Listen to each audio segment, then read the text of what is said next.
Question number 3. So இதுலேயும் ஒரு பிழை இருக்கு. என்ன பிழைனா கேள்வியே கேட்கல, அதுதான் பிழை. ஸோ குரூப் ஒன்ல இருக்கக்கூடிய கொஸ்டின்ஸு கான்ட்ரவர்ஷியலாக இருக்கக்கூடிய கீஸை சேலஞ்ச் பண்ணுறதுக்கான ஒரு டிஸ்கஷன் தான் இது.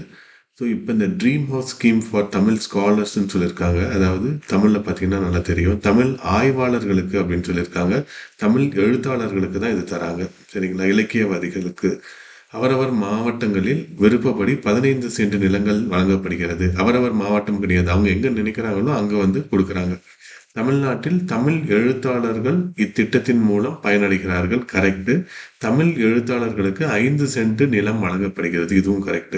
ஸோ 3 and 4 தான் கரெக்ட். ஸோ இவங்க சொல்லியிருக்கிறதும் சரி, 3 and 4. ஆனா இந்த கேள்வியில ரீட் த ஃபாலோயிங் அப்படின்னு கொடுத்துருக்குறாங்க. Whichever the above is wrong இல்லை ரைட்டு அப்படின்றத கொடுத்துருக்கணும். மேற்கூறியவற்றுள் எத்தனை ஸ்டேட்மெண்ட் வந்து கரெக்டு, இல்லை எந்த ஸ்டேட்மெண்ட் கரெக்டு அல்லது தப்புன்னு கொடுத்துருக்கணும். அதனால இந்த கேள்விக்கு எல்லாருமே கிளைம் பண்ணலாம். நான் டாக்குமெண்ட் நான் போடுறேங்க நான் பார்த்தீங்கன்னா. ஓகே, ஸோ இது வந்து 2022-23 பாலிசி நோட் தமிழ் வளர்ச்சித்துறையோடது. ஸோ அதில் இந்த ட்ரீம் ஹவுஸ் பற்றி சொல்லியிருப்பாங்க பாருங்கள். நீங்கள் நெட்டில் தேடிங்கன்னா பெருசாக இது கிடைச்சிருக்காது. யார் யார் வாங்கினாங்க அப்படின்றது மட்டும்தான் கிடைக்கும். ஓகேங்களா? பாருங்கள், இதில் சொல்லியிருக்காங்க தமிழ் ரைட்டர்ஸ் அப்படின்னு சொல்லியிருக்கிறாங்க. தமிழ் ரைட்டரில் யார் அப்படின்னா சாகித்ய அகாடமி விருது வாங்கியிருக்கணும், ஞானபீட விருது வாங்கியிருக்கணும், தொல்காப்பியர் அவார்டு வாங்கியிருக்கணும், அப்புறம் வந்து கருணாநிதி கிளாசிக்கல் தமிழ் அவார்டு வாங்கியிருக்கணும், இல்லை நோபல் பிரைஸ் வாங்கியிருக்கணும். இந்த அவார்ட்ஸ் வாங்கியிருந்தா அவங்களுக்கு இந்த வசதி அப்படின்றத கொடுத்துருக்குறாங்க. அதுலேயும் என்ன பாருங்க, high income group house will be allotted in Tamil Nadu housing board. Tamil Nadu வீட்டு வசதி வாரியத்தினால் இந்த உயர் வகுப்பினர்கள், அது ஒரு 3 bedroom ஹவுஸ், பெரிய வீடாக இருக்கும், சரிங்களா?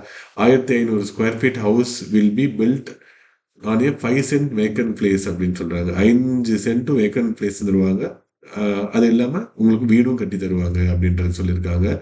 த awardee can also apply and avail under the dream house scheme even if she already having a house. சரிங்களா?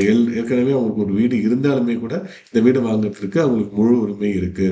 Houses will be allotted maximum of 10 awardees அப்படின்றத கொடுத்துருக்காங்க. இப்போதைக்கு இந்தியாவிலேயே இந்த எழுத்தாளர்களுக்கு தரக்கூடிய உயரிய விருது எது அப்படின்னு பார்த்தீங்கன்னா ஞானபீட விருது. அதில் கூட 11 லட்சம் ரூபா தான் பரிசு தொகையாக தராங்க. அவார்டு வாங்கி ஒன்றும் பண்ண போகிறது கிடையாது, இல்லைங்களா? நிறைய பேர் அவார்டை வாங்கி தூக்கி எறிஞ்சிருவாங்க. நிறைய எழுத்தாளர்கள் இருக்காங்க. அதை போய் எதுக்கு வாங்கிட்டு 1 லட்ச ரூபா விருது வாங்கி நான் 1 லட்ச ரூபா செலவு பண்ணிட்டு போயிட்டு வரணுமா அப்படின்னு நிறைய பேர் இருப்பாங்க. அதனால எந்த புண்ணியமும் இல்லை அப்படின்னு சொல்லுவாங்க. பிரபஞ்சன்லாம் சொல்லுவார், நீங்கள் அவரை ஃபாலோ பண்ணியிருந்தீங்கன்னா தெரியும், ஒரு புண்ணியமும் கிடையாது அப்படிம்பாங்க. ஸோ இந்த அவார்டு தான் இந்தியாவிலேயே இப்போ கொடுக்கறதுல அதிகமான பரிசு தொகை கொண்ட ஒரு விருதா இருக்கு. ஒரு வீடு தராங்க 5 சென்ட் அப்படின்னா, இப்ப சென்னையில ஒருத்தர் கேட்கிறாருன்னா 5 சென்ட்டோட விலையே 1 கோடி ரூபாய் இருக்கும். 40 லட்சம் 50 லட்சம் குறைஞ்சது. ஒரு நீங்க ஹவுசிங் போர்டில் வீடு வாங்குறீங்கன்னா 60 லட்சம் 65 லட்சம் இல்லாம வாங்க முடியாது. ஸோ ஒரு பெரிய விருது தான். ஓகே, ஸோ நம்ம எல்லாருக்குமே இதுக்கு மார்க் கிடைக்கும், சரிங்களா? யார் யாரெல்லாம் போட்டிருக்கீங்களோ அவங்க எல்லாருக்குமே கண்டிப்பா இந்த கேள்விக்கு விருது மார்க் கொடுப்பாங்க. நீங்க சேலஞ்ச் பண்ணினாலும் உங்களுக்கு வந்து மார்க் அப்படின்றது உறுதியா வந்துடும்.